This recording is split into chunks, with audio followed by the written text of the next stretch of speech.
Assalamualaikum warahmatullahi wabarakatuh.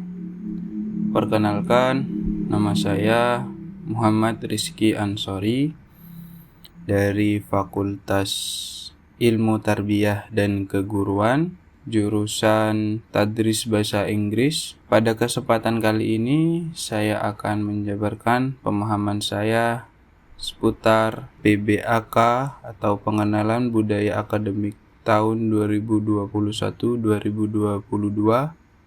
Universitas Islam Negeri Maulana Malik Ibrahim Malang. Materi pertama adalah dari Wakil Rektor Bidang Akademik Profesor Dr. Umi Sumbullah MAG. Ia lahir tanggal 26 Agustus 1971.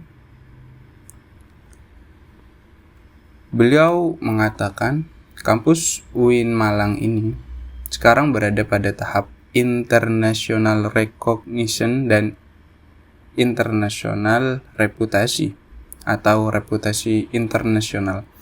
Oleh karena itu, program-program yang mendukung upaya-upaya internasionalisasi universitas selalu mendapat dukungan rakyat, antaranya dengan berbagai event akademik internasional seperti bahan jumlah mahasiswa internasional.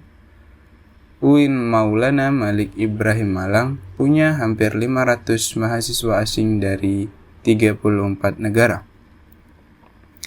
Sejak tahun 2008, Universitas UIN Malang ini mengadopsi atau mendapat sertifikasi ISO SMS-E ISO 901/2000, kemudian 9001/2008 dan 9 SMM ISO 9001/2015.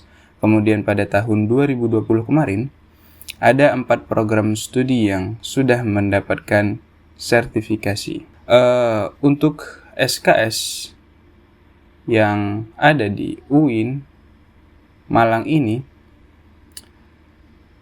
ada sejumlah kurang lebih 150-160 SKS yang harus saudara atau mahasiswa selesaikan, kemudian penelitian, baik itu skripsi, tugas akhir maupun pengabdian masyarakat, baik itu PPKL, PKL, KKN.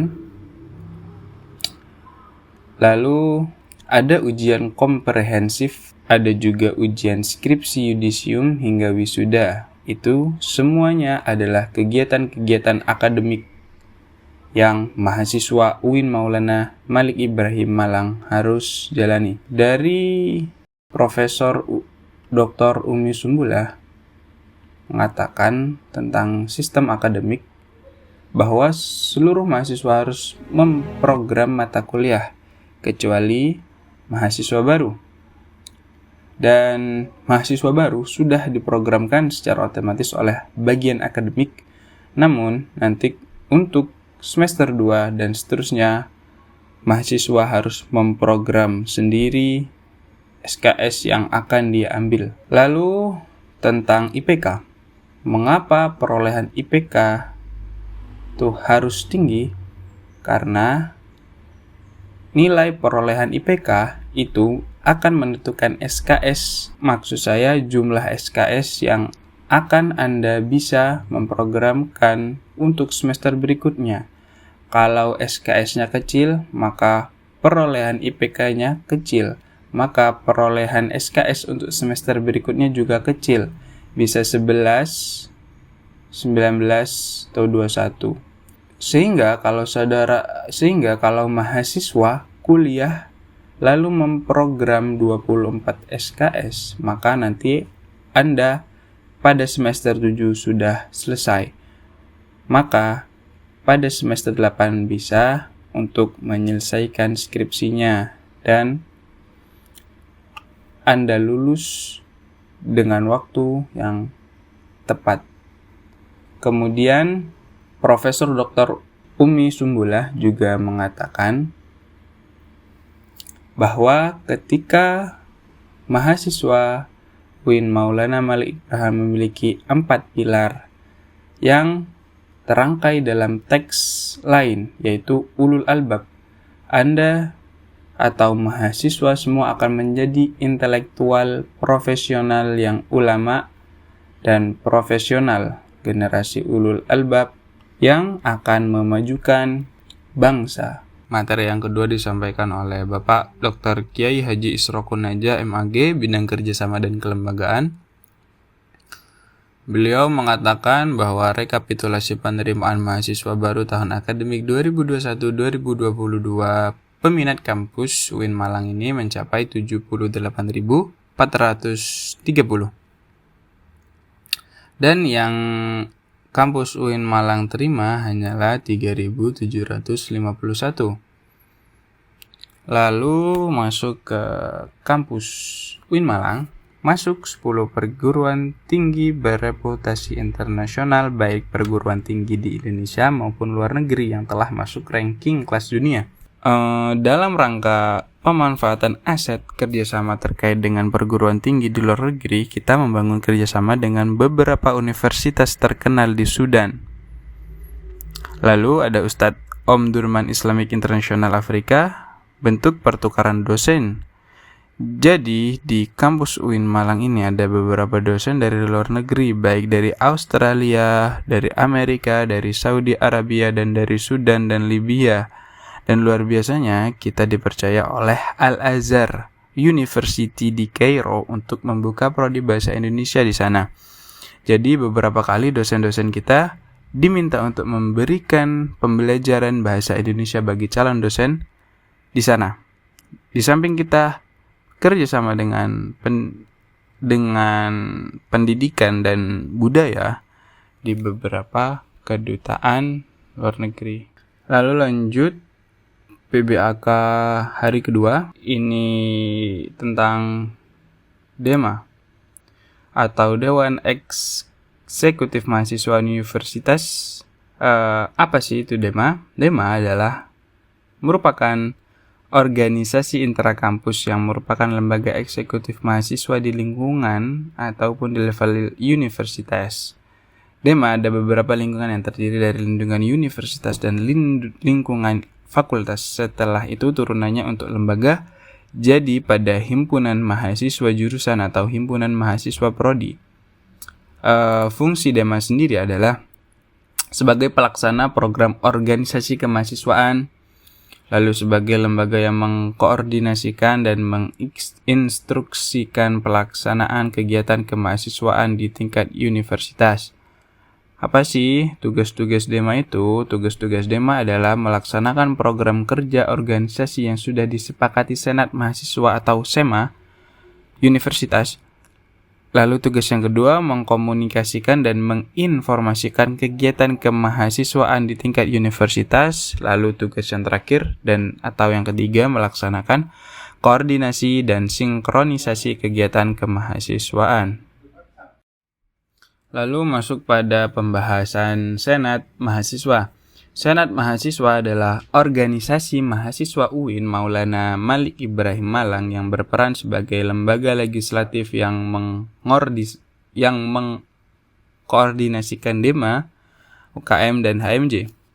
Visi Senat Mahasiswa adalah terwujudnya Senat Mahasiswa Universitas sebagai lembaga legislatif transformatif, kolaboratif, progresif, berdasarkan asas kebersamaan dan kekeluargaan, serta menjunjung tinggi profesionalitas. Lalu masuk kepada wewenang SEMA Universitas, yaitu pertama, membentuk undang-undang yang dibahas dengan Presiden mahasiswa untuk mendapatkan persetujuan bersama. Kedua, menampung dan mempertimbangkan segala aspirasi mahasiswa. Ketiga, memberikan mandat untuk pelaksanaan pemilwa. Keempat, mengawasi pelaksanaan hasil sidang SEMA Universitas. Kelima, mengawasi pelaksanaan program kerja dan kebijakan DEMA. Keenam, turut andil dalam mengkaji permasalahan yang timbul di dalam negara dan di tingkat universitas. Ketujuh, menerima dan membahas usulan PO yang berkaitan dengan bidang tertentu dan mengikut sertakan dalam pembahasan. Nomor 8 yaitu memberikan peringatan atau memorandum kepada DEMA. Lalu masuk pada UKM-UKM yang ada di Universitas Islam Negeri Maulana Malik Ibrahim Malang, yaitu yang saya kutip adalah UKM Menwa. Sejarah Menwa diawali dengan pembentukan oleh Jenderal Ahmad Nasution atau A.H. Nasution tahun 1959 di Jawa Barat. Walawa dilatih di Kodam Siliwangi. Lalu asas dan dasar pendirian Menwa. Undang-Undang Dasar Negara Republik Indonesia Pasal 30 tentang pertahanan dan keamanan negara.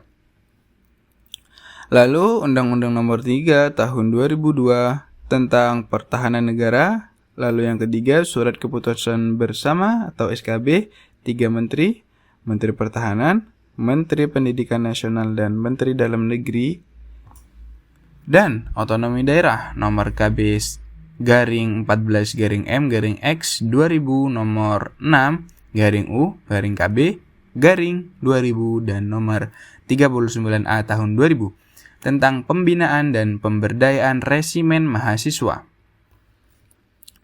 Lalu fungsi resimen mahasiswa yang pertama adalah melaksanakan pembinaan anggota resimen mahasiswa Indonesia di perguruan tinggi untuk meningkatkan kemampuan dalam bidang akademik, melaksanakan pemeliharaan dan pemberdayaan serta peningkatan kemampuan baik perorangan maupun di bidang bela negara.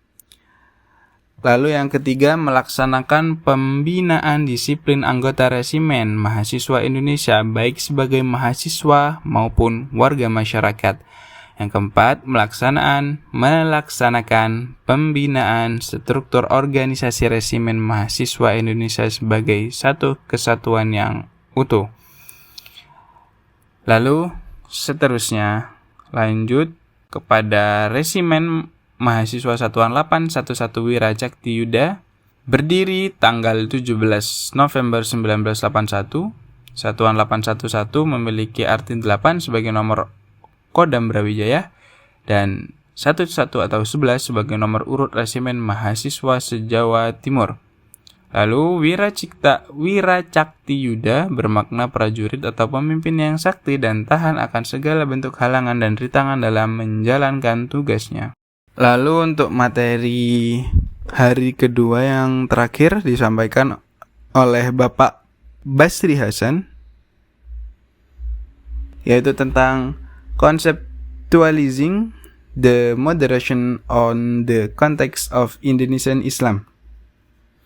Bapak Basri Hasan berpendapat bahwa orang-orang di Indonesia sering mensalahartikan kata Islami atau soleh. Banyak orang Indonesia menganggap seorang dianggap soleh itu dari nilai-nilai aksesorisnya. Misalnya berjenggot, bercelana cingkrang, lalu mempunyai jidat yang agak kehitaman. Lalu definisi moderasi secara etimologis wasatiyah berarti jalan tengah, posisi tengah, berkeadilan. Secara terminologis, pemahaman atau praktek keagamaan yang menjunjung tinggi kesetaraan, keberagaman, toleransi dengan berpijak pada prinsip tawazun antara rasio atau logika, teks serta konteks.